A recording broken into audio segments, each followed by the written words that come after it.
The rain had fallen heavily the night before, turning the fields of northern France into a landscape of soaked earth and rippling puddles. Dawn struggled to push through the thick gray clouds hanging low over the countryside. A faint mist hovered above the ground, drifting lazily between hedgerows and broken stone walls. It was the kind of morning soldiers remembered for the rest of their lives, not because of beauty, but because of the uneasy silence that always came before something deadly. American tank crews of the 3rd Armored Division were pushing slowly along a narrow dirt road, their engines rumbling like distant thunder. The column of Shermans was tense. Every man inside those steel hulls understood the danger of the terrain. The Bocage country had swallowed entire battalions. German armor could hide anywhere, behind a farmhouse, inside a thicket, even buried half into a hillside. Inside one Sherman, its interior smelling of oil, metal, and the lingering burn of propellant from the previous day's firing, Gunner Jack Harlow wiped fog from his periscope lens. He leaned forward, squinting into the morning haze. Visibility was poor. Shadows shifted in the mist. Every distant shape looked like a gun barrel. Every clump of bushes looked like a turret. But today something was different. Today the tank felt heavier, as if carrying a new kind of responsibility. Jack reached into the ammunition rack and lifted a round he had never seen before this week. It was thicker at the nose, capped with a metal cover that looked almost improvised but unmistakably intentional. The shell was heavier too, nearly 15 pounds of steel, alloys, a ballistic cap, and something else. Something that scientists had spent months perfecting. The new M61 Armor-Piercing Capped Shell. Rumors had spread across the division for days. This one doesn't bounce. It can break a Panther clean. They tested it on Tiger armor, punched right through. Some crews believed it. Others laughed. Most didn't want to get their hopes up. Too many Shermans had been lost to German 75mm and 88mm guns. Too many rounds had struck German tanks only to spark harmlessly and ricochet off into the dirt. Too many friends had been killed before even firing a second shot. And yet, in Jack's hands, this round felt different. He didn't know why. Maybe it was heavier. Maybe it was the design. Maybe it was pure hope. The tank commander, Staff Sergeant William Carter, leaned down from the turret ring, his face smeared with grime and dried sweat. "You loaded one of those new shells yet?" he asked. Jack nodded. "Yes, sir." "Good," Carter muttered. "Never know when we'll need it." The intercom crackled. Somewhere ahead in the mist, the platoon leader's voice snapped through with tension. "All tanks hold, possible armor ahead." "Repeat, possible armor." The rumble of engines slowed, then stopped. The sudden silence was suffocating. Jack could hear droplets of water dripping from the turret roof. He could hear his own heartbeat. Possible armor. That phrase alone could chill the spine of any Sherman crew. American tankers had learned the hard way that possible armor often meant a Panther or Tiger waiting in ambush, hull down, perfectly positioned to fire the first shot. And in the world of armored warfare, the first shot often decided everything. Jack, steadying his breathing, pressed his eye to the sight. Still nothing but fog and the faint outlines of trees. Carter climbed halfway out of the turret, binoculars in hand. "Where the hell are they?" he whispered. The driver, Private Lewis, drummed his fingers anxiously on the controls. "Think it's Panthers?" Carter didn't answer. He didn't need to. Everyone knew the Germans defending this sector were from Panzer Lehr and remnants of the 2nd SS Panzer Division. These were no amateurs. These were seasoned crews, many who had fought since Kursk and Kharkov. Men who knew how to vanish into terrain and strike like ghosts.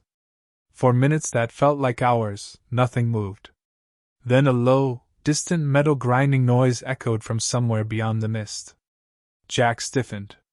That sound, he knew it well. Every tanker did.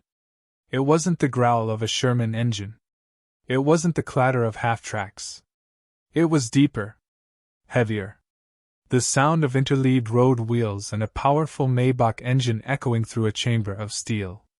A German tank. "Carter!" Jack whispered. "It's them." Carter didn't respond immediately. He just listened, jaw tight, eyes narrowing as the sound grew louder. Then it happened. A shape materialized through the fog, a massive, angular silhouette, cannon level, turret unmistakably broad. For a split second Jack thought he was hallucinating. But no. It was real. A Panther, hull down, perfectly positioned, its long 75mm KWK-42 gun aimed toward the American column. Carter dropped into the turret and shouted, "Panther front! Gunner, AP! Load!" Jack's hands acted before his brain caught up. He grabbed the M61 shell, rammed it into the breech, and slammed it shut. His heartbeat thundered inside his chest. "Up!" Jack yelled. "Fire!" Carter barked. Jack squeezed the trigger. The Sherman shook violently as the cannon roared. A blinding flash burst from the muzzle, and the recoil hammered through Jack's shoulder and spine. He followed the shell's path through his sight, watching it cut through the mist like a streak of fate. For a breathless moment, he saw nothing. Then the mist lit up with an orange flash. The round didn't ricochet. It didn't spark off the armor. It bit, digging into the angled glassy plate, gripping as it deformed, and drilling inward like a steel fist. A heartbeat later, the shell's explosive filler detonated inside the Panther. The German tank erupted in a shower of fire, smoke, and shrapnel. A plume of black flame burst from its turret roof. The beast collapsed, dead, motionless. Silence swallowed the field again. Inside the Sherman, the crew stared in disbelief. Jack whispered, "One shot." Lewis muttered, "Holy hell, it went through." Carter exhaled slowly, almost reverently. "Boys," he said, "I think we just found the shell that levels the playing field." The new weapon had worked. The rules of tank warfare had just changed. The smoke from the destroyed Panther still curled into the misty morning air as the Sherman crew caught their breath. For a brief, dizzying moment, silence fell across the hedgerows. The battlefield seemed frozen, as if time itself paused to mark the first proof that American armor could finally punch back. Staff Sergeant Carter leaned over the turret lip, binoculars pressed to his eyes. Beyond the torn hedgerows, the landscape was littered with scars of war. Deep grooves cut by tracked vehicles scarred the muddy earth. Shattered trees lay snapped at their roots. Burned-out tanks, both British and American, rested like skeletal reminders of battles past. Each ruin whispered the same grim message: German armor was not just formidable, it was deadly, precise, and nearly invincible. The crew of the Sherman had learned this lesson through blood and fire. Time and again, Shermans had been reduced to flaming hulks in seconds, helpless under the firepower of Panther and Tiger tanks. The nickname, Ronson, haunted every tanker, because Shermans lit up the first time. One hit, one mistake, one German gunner with trained eyes could destroy a crew before the tank even had a chance to respond. Yet now, with the new M61 Armor-Piercing Capped Shell, a glimmer of hope shone through the haze. For weeks, rumors of the round's capability had traveled along the American lines. It could pierce Panther armor. It could break a Tiger. The Ordnance Department's scientists had designed it with meticulous precision, a hardened steel penetrator with a soft metal cap to bite into sloped armor, paired with an explosive filler designed to detonate after penetration. It didn't just smash, it tore open the enemy from the inside. Jack Harlow, the Sherman gunner, had felt the weight of that round before today. Now, after witnessing the first Panther fall, the reality sank in: it worked. It was a tangible weapon against an enemy that had seemed untouchable for too long. The Sherman column pressed forward slowly, each vehicle cautious, engines idling as the crew scanned for movement. Every shadow in the mist, every vague shape among the trees, could conceal a hidden enemy. The Americans had learned that German armor was as much about patience and placement as it was about steel. Ambushes waited behind hedgerows, behind houses, in the folds of terrain designed for hunting. And then came the low vibration, a subtle, almost imperceptible tremor through the soil. Jack froze. Private Lewis, the driver, stiffened at his post. Sergeant Carter's eyes narrowed. This was no ordinary rumble. It was deliberate, mechanical, heavy. Something was coming. From the mist emerged the unmistakable silhouette of a Tiger I tank, its massive turrets slowly scanning the American column. It moved with terrifying deliberation, the tracks grinding over soft earth as though the ground itself feared the passage of this behemoth. The crew inside the Sherman felt the enormity of its presence as a physical weight pressing down on their chests. The Tiger's commander, visible briefly above the cupola, scanned the field with calm efficiency, a predator evaluating prey. Tigers had been the nightmare of every Sherman crew, their frontal armor nearly impervious to the 75mm rounds the Americans had relied on for so long. Stories from earlier engagements filled the men's minds. Ambushed platoons reduced to ash, Shermans caught in kill zones, survivors recounting horror with trembling hands. Carter whispered, almost to himself, "Driver, slow. Gunner, ready. Loader, the news shell." His voice, calm but tense, carried the gravity of experience. Jack moved with practiced precision, loading the M61 round into the breech. His fingers trembled slightly, not from inexperience, but from the weight of what this moment represented. This wasn't just a tank engagement. It was a test of everything the Americans had struggled to develop against an enemy that seemed unkillable. The Tiger fired first. Its 88mm round struck near the Sherman, kicking up mud and shards of earth. The vibration rolled through the tank, rattling instruments and equipment, a stark reminder of the raw power waiting across the field. The crew's hearts pounded as they absorbed the recoil, their nerves screaming, yet their training forced them to remain still. Jack exhaled slowly, peered through the sight, and focused on the massive steel fortress before him. He adjusted for distance, slope, and wind, and then squeezed the trigger. The cannon's roar split the morning air. The M61 shell streaked forward, cutting through the fog and hitting the Tiger's glassy plate with a decisive impact. For a breathless moment, nothing happened. Then came the eruption, a violent flash, black smoke, and the unmistakable sound of metal tearing from within. The Tiger's turret roof erupted in fire and shrapnel. A monument of steel, long feared by American tankers, had fallen under a single, perfectly placed round. Silence returned to the field. The hedgerows stood still. The mist hung heavy. And inside the Sherman, 5 men exhaled in unison, their faces pale, sweat mingling with mud and grime. They had just witnessed something revolutionary. A single shell had changed the battlefield. This moment marked the beginning of a shift. The M61 Armor-Piercing Capped Shell wasn't just a new weapon, it was a promise. A promise that Shermans could finally fight back. That German armor, legendary and feared, was no longer untouchable. That courage, skill, and innovation combined could turn the tide in favor of men who had long been at a technological disadvantage. The news of the shell's effectiveness traveled quickly. Word spread through the armored divisions: Panthers could be destroyed. Tigers were no longer invincible. Morale, previously battered by repeated losses, surged like wildfire. Shermans, once derided as canned heaters, were now weapons capable of survival and victory, if used wisely. But the battlefield had more lessons in store. For every Panther and Tiger destroyed, more waited, hidden in terrain chosen for ambush, equipped with gunners trained to perfection. Victory depended not just on news shells, but on strategy, timing, and courage. And the Americans would have to prove themselves again and again under fire, in mud, mist, and chaos. In that quiet, foggy morning, as the Sherman rolled slowly forward, the crew felt the weight of history. They were no longer just men in tanks.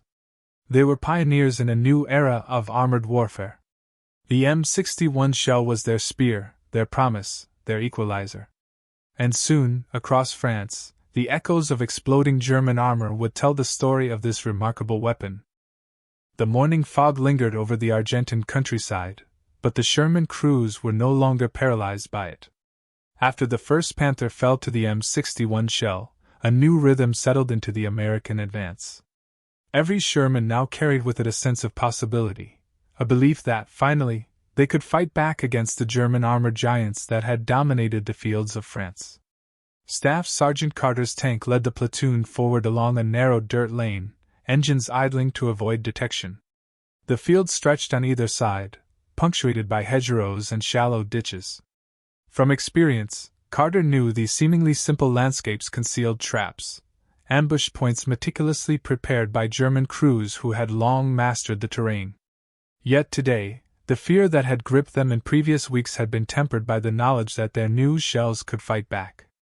The crew inside the Sherman moved with a quiet, precise efficiency. Jack Harlow, still feeling the adrenaline of the previous engagement, rotated the turret slowly, scanning through his sights.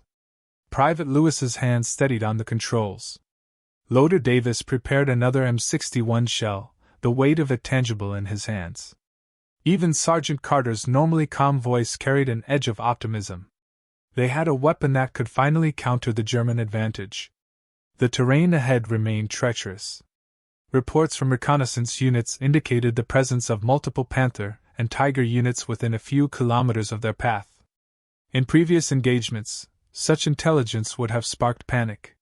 Now, it was met with careful planning and tactical consideration.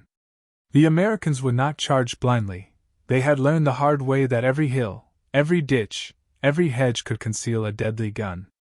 And then, the unmistakable sound reached them, the grinding, deliberate rumble of tracks across wet earth. The Tiger appeared first, massive and imposing, moving with methodical precision. Behind it, 3 Panthers emerged, hulls partially hidden behind hedgerows, their guns aligned with calculated menace. The German tanks moved as a single coordinated force, trained and disciplined, ready to strike the moment the Americans exposed themselves. Carter's voice broke the tense silence. "All tanks, hold positions. Jack, get ready. Load M61. Lewis, angle the hull for maximum cover. Davis, double-check the breech." Jack's hands moved with practiced precision, ramming the M61 round into the Sherman's cannon. He had fired it once before, successfully, but the stakes now were exponentially higher. The Tiger and Panthers ahead were fully operational, experienced crews with years of combat experience. One mistake could be fatal. The Tiger fired first, its 88mm cannon cracking through the morning mist with a deafening roar. The round slammed into the earth mere feet from the Sherman, throwing mud and debris across the hull. The crew held their ground, hearts pounding, knowing that retaliation was their only chance. Jack aimed carefully. Distance, angle, slope, all variables he had learned to calculate instinctively.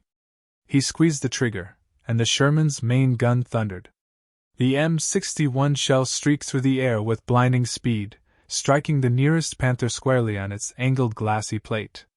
Unlike previous rounds, the M61 didn't ricochet. It bit into the armor, deforming and gripping the steel as it penetrated. Moments later, an internal detonation tore through the Panther, the turret erupting in a blaze of fire and smoke. The other German tanks recoiled from the sudden loss of their comrade. Inexperienced crews might have faltered under the shock, but the remaining Panthers and the Tiger adapted quickly, advancing cautiously to maintain cover while bringing their guns to bear. The Americans repeated the tactic. Each Sherman loaded, aimed, and fired the M61 rounds with methodical precision. Slowly, deliberately, the battlefield began to shift. German tanks that had seemed invincible now fell one by one to a weapon designed to exploit their weaknesses. The combination of tactical patience, well-chosen terrain, and a technologically superior round gave the Americans a decisive advantage. It wasn't just about firepower. Communication, coordination, and timing were crucial. Tanks covering one another, infantry spotting targets, and artillery providing suppression fire created a layered offensive that German crews had not anticipated. Even with superior armor, the German tanks could no longer operate with impunity. By midday, the field was littered with the remains of Panther and Tiger tanks. Flames rose from twisted steel hulls, and smoke drifted across the hedgerows. Sherman crews cautiously advanced, each step forward testing the resolve of the enemy. Survivors of German units withdrew, realizing that the tactical landscape had changed irrevocably. Jack Harlow took a moment to survey the devastation, a mix of awe and grim recognition in his eyes. The M61 shell had not just destroyed tanks, it had restored the balance of fear. For the first time, the Americans had a credible means to challenge the armored behemoths of the Wehrmacht on the open battlefield. Yet the war was far from over. This success was tactical, localized, a single victory in the grand scope of a brutal and prolonged campaign. The Allies would face many more Panthers and Tigers, often under conditions that would test every ounce of skill, courage, and ingenuity. But the seed had been planted. A single technological innovation, combined with disciplined execution, could turn the tide. By evening, the battalion had established a temporary defensive line, reporting back to headquarters. The first confirmed kills using the M61 shell were logged meticulously, intelligence officers noting the locations, ranges, and angles. Analysts in rear command began updating tactical manuals, adjusting strategies to incorporate the capabilities of this new weapon. The M61 Armor-Piercing Capped Shell, once just an experimental idea, was now a decisive factor in the war. Its impact extended beyond the battlefield. It reshaped morale, strategy, and the very understanding of armored warfare. German crews who had once moved confidently through France now faced the reality that their fearsome tanks could be destroyed by a single, well-placed round. As night fell over the hedgerows, the Americans held the ground. The fog returned, thickening over the fields like a shroud. Fires from destroyed German tanks flickered in the distance, casting long shadows. The men inside the Sherman crews leaned back, exhausted but resolute. They knew that the M61 shell was more than a weapon. It was a symbol of American ingenuity, courage, and the relentless drive to survive and win against a formidable enemy. The stage was set for the next day's advance. The German armor would continue to fight, but the rules of engagement had changed. The Sherman was no longer a fragile target, it had become a hunter. And the M61 shell was its spear. The next morning, the mist had lifted, revealing the scarred fields of Normandy. The air was thick with the smell of mud, oil, and burnt steel. Across the hedgerows, smoke curled from destroyed German armor, evidence of the previous day's engagements. The American battalion had held its line, but the war was far from over. More Panthers and Tigers were reported to be maneuvering in the distance, their commanders wary now, aware that the M61 armor-piercing capped shell could strike with lethal precision. Inside their Shermans, the crews moved with renewed purpose. Each soldier carried the knowledge of the M61's power, but they also carried the heavy weight of responsibility. A single shot could mean survival, or death. Sergeant Carter addressed his platoon in the confined space of his tank, his voice calm but firm. "Listen up. Yesterday, we proved something important. Panthers, Tigers, they're not invincible. But don't let that make you careless. Every move counts. Stick to the plan, cover each other, and trust your guns." The tanks advanced carefully through the hedgerows, coordinating with infantry units who had been tasked with spotting German positions. Artillery support was synchronized, ready to suppress enemy fire when necessary. The battlefield had become a complex chessboard, where every unit, American or German, had to anticipate the moves of the other. Jack Harlow's hands were steady on the M4's main gun.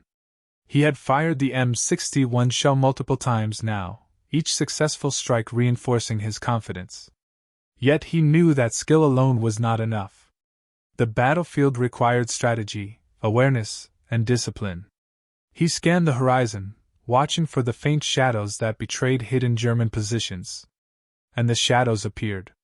A small formation of Panthers had been sighted moving along a ridge, attempting to flank the American positions.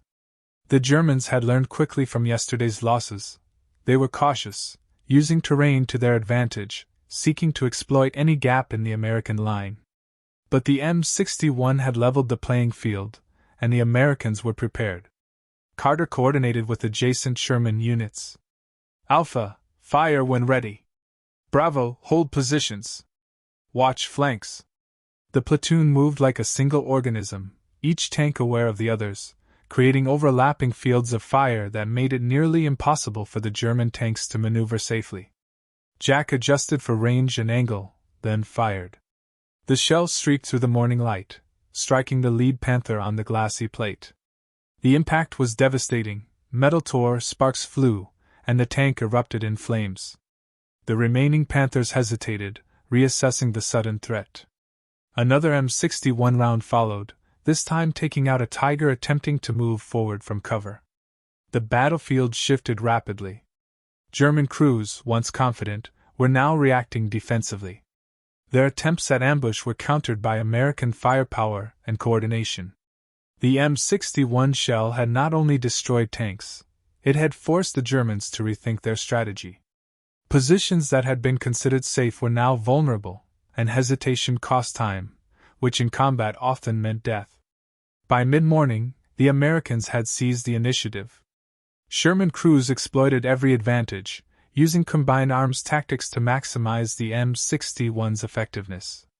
Infantry spotted targets, artillery suppressed known positions, and tanks fired with lethal accuracy.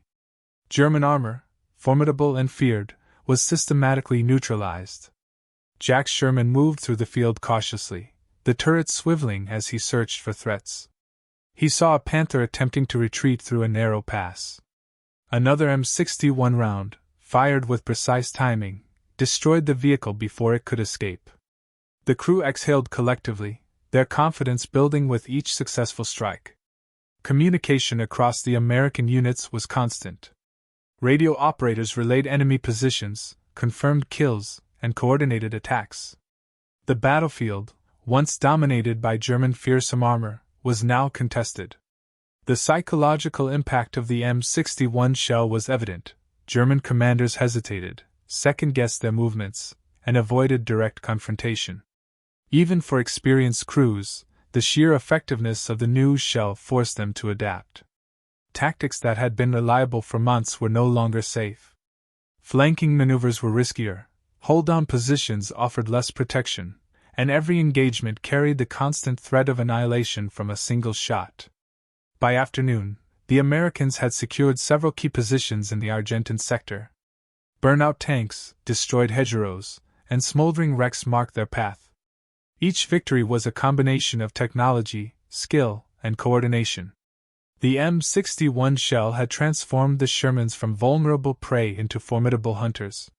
Yet the battlefield was not just measured in destroyed tanks. Morale, previously fragile after repeated losses, surged among American crews.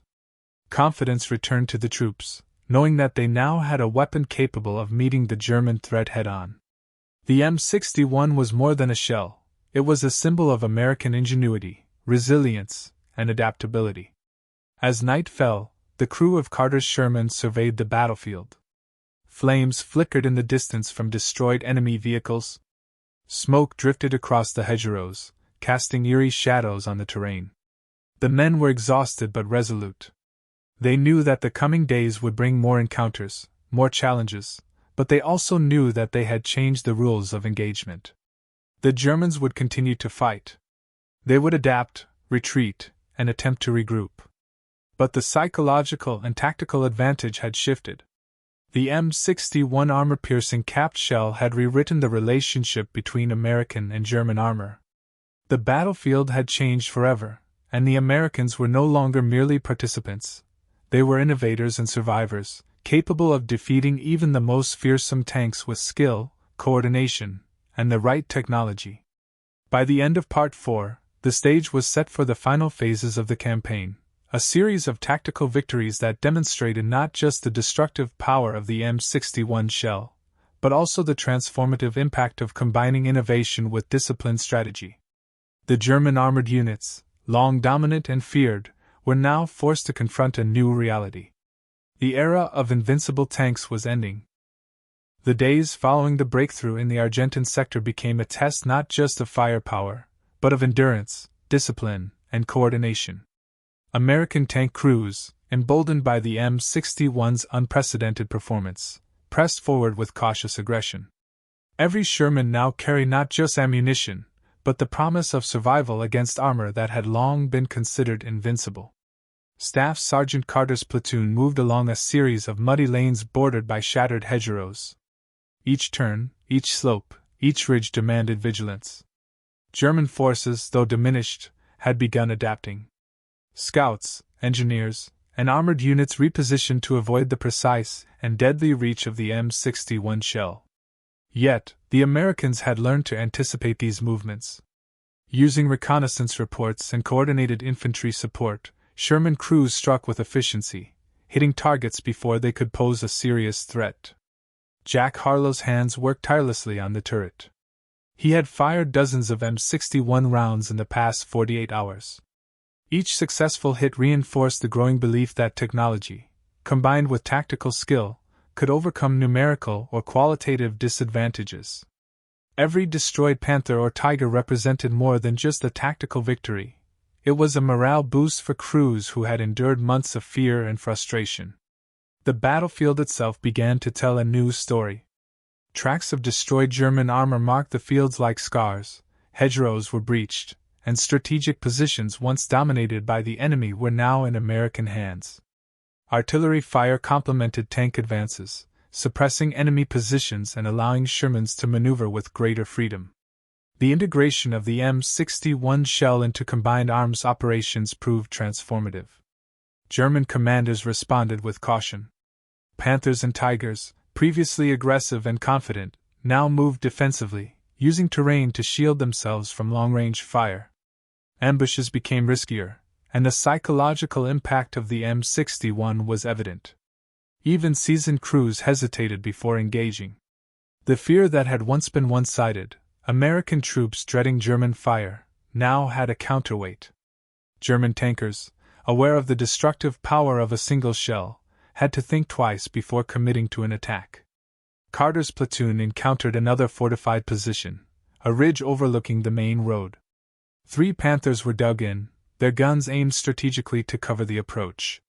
The crew held position, coordinating with nearby infantry to ensure overlapping fields of fire. Jack took aim at the lead Panther, adjusting for distance, elevation, and slope. He squeezed the trigger. The M61 shell accelerated through the air, striking the glassy plate with devastating effect. The tank erupted in a fireball, shattering the illusion of invincibility the German armor had once commanded. 2 more rounds followed, dispatched by nearby Shermans, each hitting their targets with precision. Within minutes, the ridge was cleared. Such coordinated strikes became increasingly common.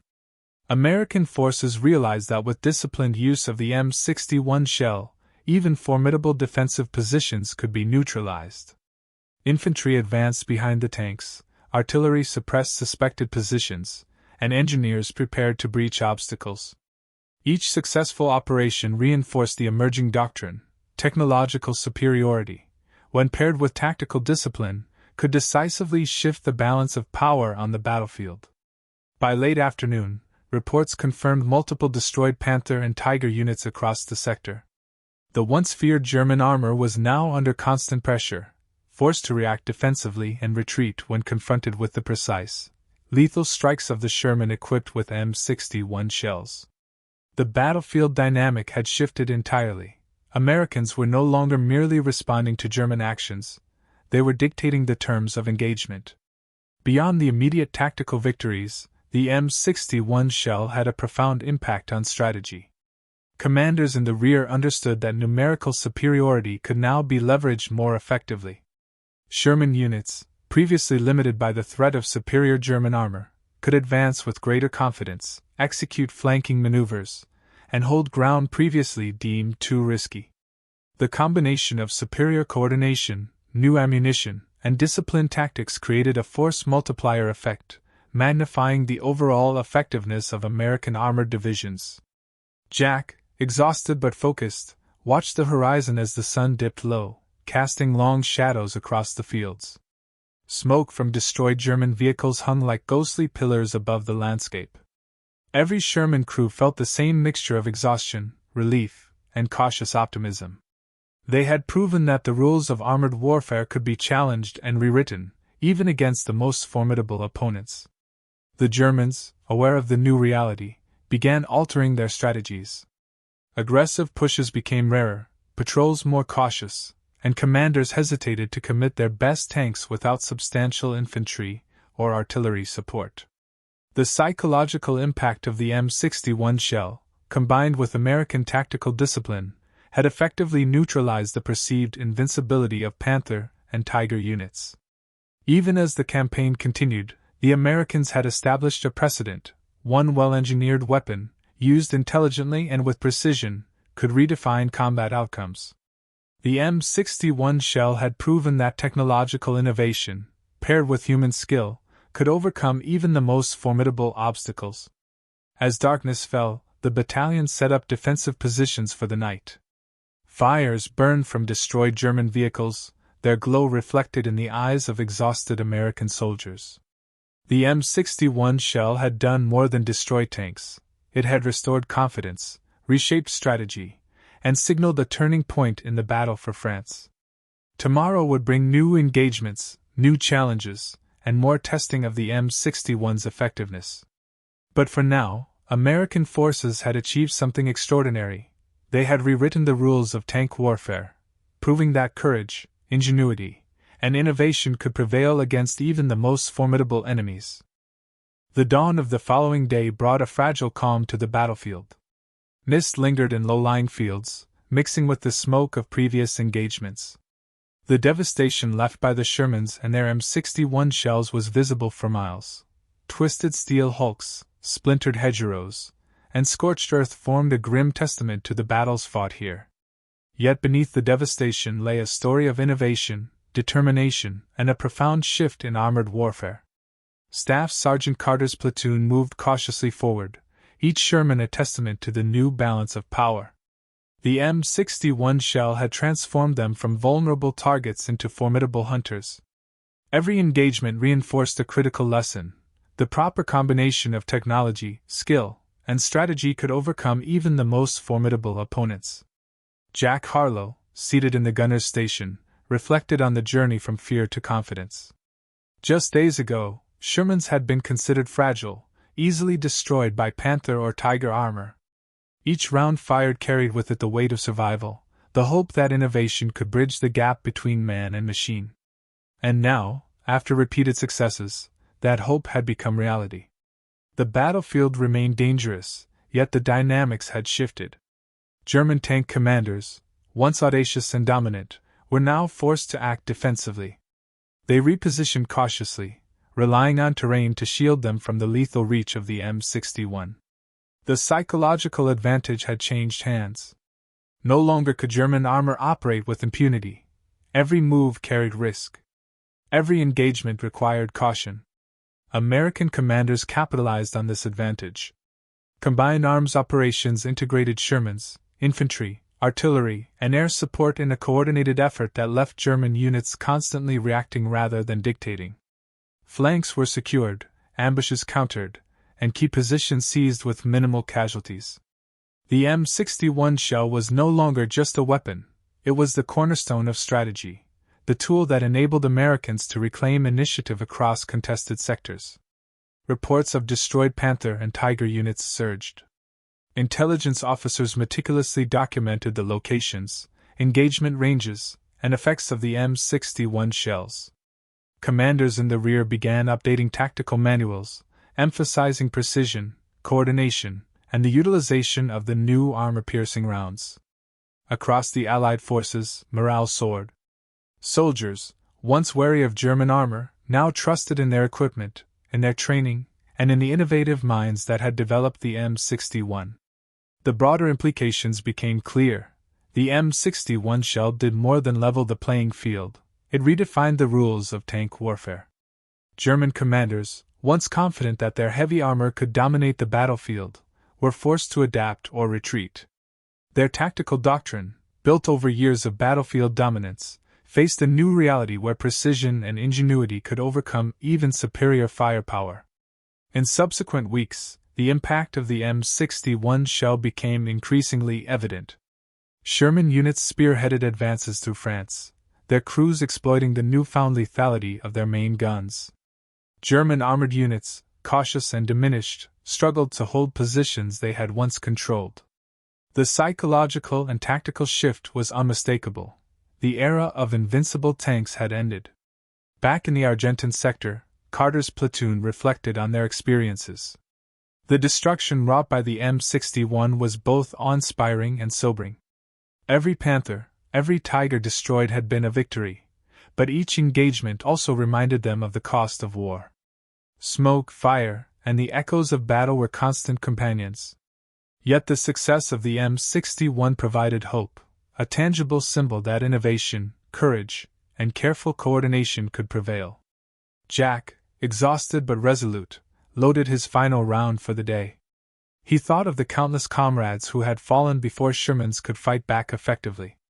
Now, with this single, expertly designed shell, the balance had shifted. The Sherman was no longer merely a target, it was a predator, capable of striking fear into even the most formidable German armor. Commanders noted that future operations would increasingly rely on such technological advances. The M61 shell had set a precedent. Weapons innovation could directly influence battlefield outcomes, shape tactics, and alter morale. The lessons learned in the fields of Normandy would echo through armored warfare for years to come, influencing strategy, design, and doctrine in militaries around the world. As the sun set over the scarred landscape, the battlefield quieted. Fires burned low, and smoke drifted lazily into the evening sky. Carter's platoon, battered but victorious, held their positions with a mixture of pride and reflection. They had witnessed history firsthand. They had fired the shell that shattered the myth of German invincibility. They had changed the rules of engagement forever. The M61 Armor-Piercing Capped Shell would not just be remembered as a piece of military technology.